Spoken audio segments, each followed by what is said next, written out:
कहानी की शुरुआत होती है एक जू से, जहाँ कुछ शिकारियों ने घुसकर एक शेर का बच्चा चुरा लिया। उस बच्चे को पिंजरे में कैद करके एक हवाई जहाज में ले जाया जा रहा था। इसके बाद हम एक 25 साल की लड़की एल्मा को देखते हैं जो पियानिस्ट बनना चाहती है। उसे जानवर भी बहुत पसंद थे। एक दिन वो एक आइलैंड पर घूमने जा रही थी। असल में ये आइलैंड उसके दादा का था। उसके दादा ने उसे कई साल पहले गोद लिया था और अब उनकी मौत के बाद ये आइलैंड एल्मा को विरासत में मिला है। आइलैंड पर अंकल जो ने उसका स्वागत किया। वहाँ पर एक बहुत सुंदर सा घर था। उसने फैसला किया कि वो आज की रात इसी आइलैंड पर गुजारेगी। रात के समय अपने दादा की वीडियोस देखकर एल्मा का दिल भर आया। एक वीडियो में उसके दादा ने बताया कि स्नो नाम की एक मादा भेड़िया कुछ साल पहले न जाने कहां से इस आइलैंड पर आ गई थी और समय के साथ उन दोनों में गहरी दोस्ती हो गई। दादा ने एल्मा से कहा कि वो भी स्नो को ढूंढकर उससे दोस्ती कर ले। उस रात शेर के बच्चे वाला प्लेन बेहद खराब मौसम की वजह से उसी आइलैंड पर क्रैश हो गया। क्रैश की आवाज सुनकर एल्मा डर गई और उसने बाहर जाकर देखा, लेकिन वो आइलैंड बहुत बड़ा था तो उसे कुछ नहीं मिला। अगली सुबह चार्ल्स और एली नाम के दो नौजवान वहां आए। उन्होंने स्नो को कैद करने के लिए जाल बिछा दिया। असल में वो भेड़ियों के पार्क के मालिक थे और उसके लिए स्नो को पकड़कर ले जाना चाहते थे। कुछ देर बाद स्नो जाल में फंस गई, लेकिन अपनी सूझबूझ से चार्ल्स और एली के आने से पहले ही वो जाल काटकर भाग निकली। फिर वो तैरकर आइलैंड की दूसरी ओर जा पहुंची, जहां उसकी मुलाकात एल्मा से हुई। पहले तो एल्मा घबरा रही थी, लेकिन फिर उसने अपने दादा की बात याद की और स्नो को पुचकारने लगी। कुछ देर बाद एल्मा प्लेन क्रैश की जगह पर पहुंची। खुशकिस्मती से शेर के बच्चे को कोई चोट नहीं पहुंची थी। वो एक पक्षी के घोंसले में गिर गया था, लेकिन पक्षी ने उसे नीचे धक्का दे दिया और इसके बाद वो सीधा जाकर एल्मा की गोद में गिरा। एल्मा भी उसे अपने साथ घर ले आई। उसी वक्त स्नो भी अपने छोटे बच्चे के साथ घर में आ गई। घर में 3 प्यारे जानवर देखकर एल्मा बहुत खुश थी। उसने तुरंत अंकल जो को बुलाया, लेकिन उन्होंने एल्मा से कहा कि इन खतरनाक जानवरों को घर में रखना ठीक नहीं है। तुम्हें इन्हें जू वालों को दे देना चाहिए। अंकल ने ये भी बताया कि शेर के बच्चे को ढूंढते हुए जू के कर्मचारी वहाँ जरूर आएंगे, और हुआ भी बिल्कुल वैसा ही। अगले दिन एनिमल कंट्रोल वाले वहाँ पहुँच गए। वो जानती थी कि जू वाले कितने बेरहम होते हैं, इसलिए उसने फैसला किया कि वो उन्हें जानवरों के बारे में कुछ नहीं बताएगी। उसने झूठ कह दिया कि उसने किसी शेर के बच्चे को नहीं देखा। घर लौटकर उसने देखा कि स्नो अपने बच्चे के साथ साथ शेर के बच्चे को भी दूध पिला रही थी। उसे बेहद खुशी हुई क्योंकि अब स्नो दोनों बच्चों का ख्याल रख रही थी। जैसे जैसे दिन बीतते गए दोनों बच्चों में दोस्ती बढ़ती रही। एल्मा ने भेड़िए के बच्चे का नाम जैक रखा और शेर के बच्चे का नाम ड्रीमर। उधर अंकल जो को चिंता थी कि ये जंगली जानवर एल्मा को कोई नुकसान न पहुंचा दे। लेकिन इसी तरह कुछ महीने गुजर गए और अब दोनों बच्चे थोड़े बड़े हो चुके थे। एल्मा उन्हें आइलैंड पर घुमाने ले जाती और अपने दादा की मनपसंद जगह पर उनके साथ खेलती भी थी। बदकिस्मती से एक दिन जब एल्मा पियानो के एक ऑडिशन के लिए गई थी, तो पीछे से वो भेड़िए के पार्क वाले आइलैंड पर घुस गए। इस बार वो स्नो को कैद करके अपने साथ ले ही गए। उधर एल्मा का सिलेक्शन भी हो गया और वो बेहद खुश थी। लेकिन जब वो घर लौटी तो उसके होश उड़ गए। उसके घर का सारा सामान बिखरा हुआ था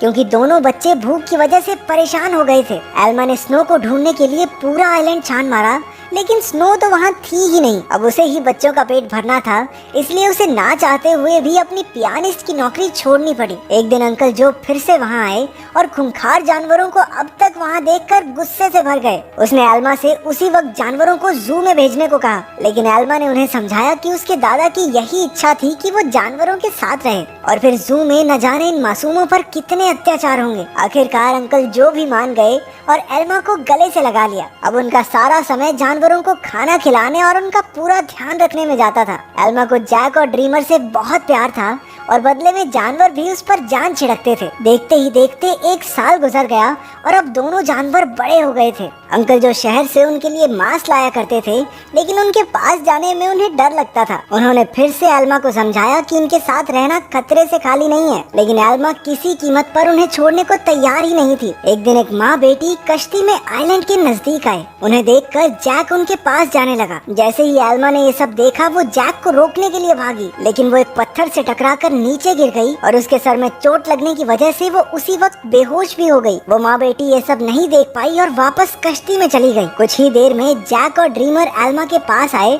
और उसे उठाने की बहुत सी कोशिशें की, लेकिन कोई फायदा नहीं हुआ। वो कई घंटों तक जोर जोर से आवाजें लगाकर मदद के लिए पुकारते रहे, लेकिन कोई नहीं आया। जल्द ही रात हो गई और दोनों जानवर एल्मा से सटकर बैठ गए। उन्होंने पूरी रात जागकर एल्मा को गर्माहट दी। अगली सुबह अंकल जो ने एल्मा को कई बार कॉल की, लेकिन कोई जवाब न मिलने पर वो समझ गए कि कुछ तो गड़बड़ जरूर है। वो तुरंत आइलैंड पर पहुंचे। उन्हें लगा कि जरूर इन जंगली जानवरों ने एल्मा पर हमला कर दिया होगा, इसलिए उन्होंने एनिमल कंट्रोल वालों को कॉल कर दिया। लेकिन जब उन्हें एल्मा बेहोश मिली और जानवरों को उसकी रक्षा करते देखा तो उन्हें अपनी इस हरकत पर बहुत पछतावा हुआ। इसके बाद जब एल्मा को हॉस्पिटल ले जाया गया तो डॉक्टर ने उन्हें बताया कि अगर जैक और ड्रीमर ने उसे गर्माहट न दी होती तो शायद वो आज जिंदा न होती। उधर एनिमल कंट्रोल वालों ने जैक को पकड़कर इलाई और चार्ल्स को सौंप दिया। उन्हें एहसास हो गया कि जैक तो स्नो का ही बच्चा है। वहीं ड्रीमर को एलन नाम के एक आदमी को बेच दिया गया जो एक जू चलाता था। एलन बहुत बेरहम आदमी था जो अक्सर अपने जानवरों को पीटा करता था, लेकिन अपने बाप से बिल्कुल उल्टा उसका बेटा रैफा बहुत नरम दिल का था। जल्द ही उसकी दोस्ती ड्रीमर से हो गई, लेकिन कुछ ही दिनों में बेचारे ड्रीमर को कई नशीली दवाइयां देकर सर्कस में करतब करने के लिए मजबूर किया जाता। ड्रीमर ने अब तक की अपनी जिंदगी मजे से आइलैंड पर गुजारी थी, लेकिन इन बेरहम लोगों ने उस पर काफी बुरा असर डाला, इसलिए राफा अक्सर उसके पास उसे शांत करने जाया करता। उधर हॉस्पिटल में एल्मा ने होश में आते ही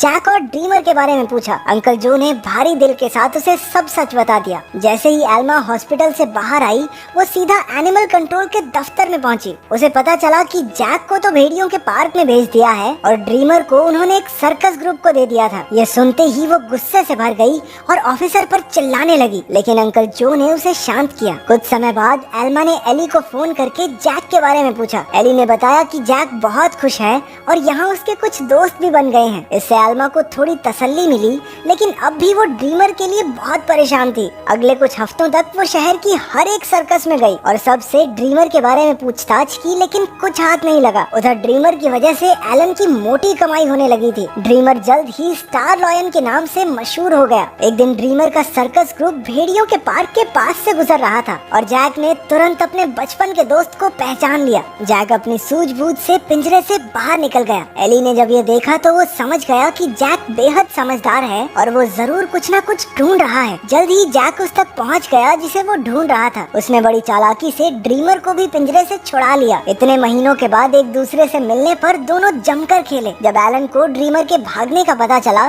तो उसने गुस्से में बेहोश करने वाली बंदूक निकाल ली। उसके बेटे रैफा ने उसे रोकने की बहुत कोशिश की, लेकिन लालची एलन ने उसकी एक न सुनी। हार कर रैफा भी ड्रीमर को ढूंढने एलन के साथ चल पड़ा। एलन ने एली को भी ड्रीमर के बारे में बताया। अब वो समझ गए थे कि जैक और ड्रीमर दोनों साथ ही हैं। इसी वजह से पूरे शहर में हाई अलर्ट जारी कर दिया गया। उस शाम एली ने एल्मा को सब कुछ बताया और कहा कि एनिमल कंट्रोल वाले दोनों जानवरों के पीछे पड़े हैं। ये सुनकर एल्मा घबरा गई, लेकिन एली ने बताया कि उन्होंने जैक के शरीर में एक ट्रैकर फिट किया था। जैक और ड्रीमर की आखिरी लोकेशन एक जंगल के आसपास थी। अब एल्मा और एली ने मिलकर जानवरों को ढूंढने का फैसला किया। उधर दोनों जानवर शहर में खुलेआम घूम रहे थे, इसलिए पुलिस ने शूट एट साइट के ऑर्डर्स दे दिए। बाद में दोनों जानवर फिर से जंगल में पहुंच गए, जहां एलन और रफा ने उन्हें देख लिया। लालची एलन ने ड्रीमर पर अपनी ट्रैंकुलाइजर गन से हमला कर दिया, लेकिन उसी वक्त जैक बीच में आ गया और अपने दोस्त के बदले खुद गोली का शिकार हो गया। बेचारा जैक तो उसी वक्त बेहोश हो गया, जबकि ड्रीमर को वहां से भागने का मौका मिल गया। उसके भाग जाने के बाद रफा ने तुरंत जैक का ट्रैकर हटाकर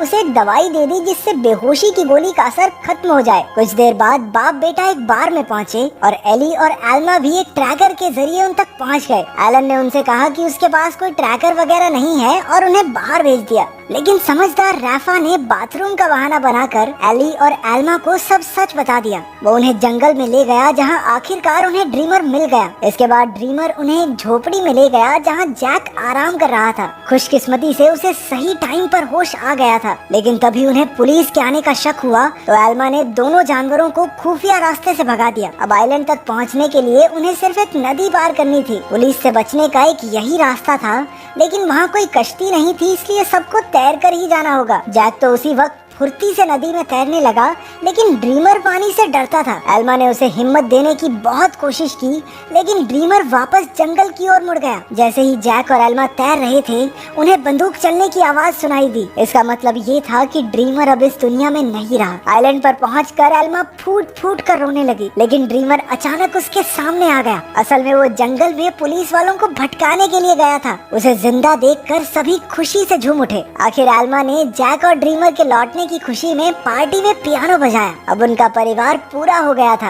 अंत में एल्मा ने सबको अपने प्यारे जानवरों की कहानी बताई, जिससे सभी लोगों के दिल भर आए और वो तीनों खुशी खुशी फिर से एक साथ रहने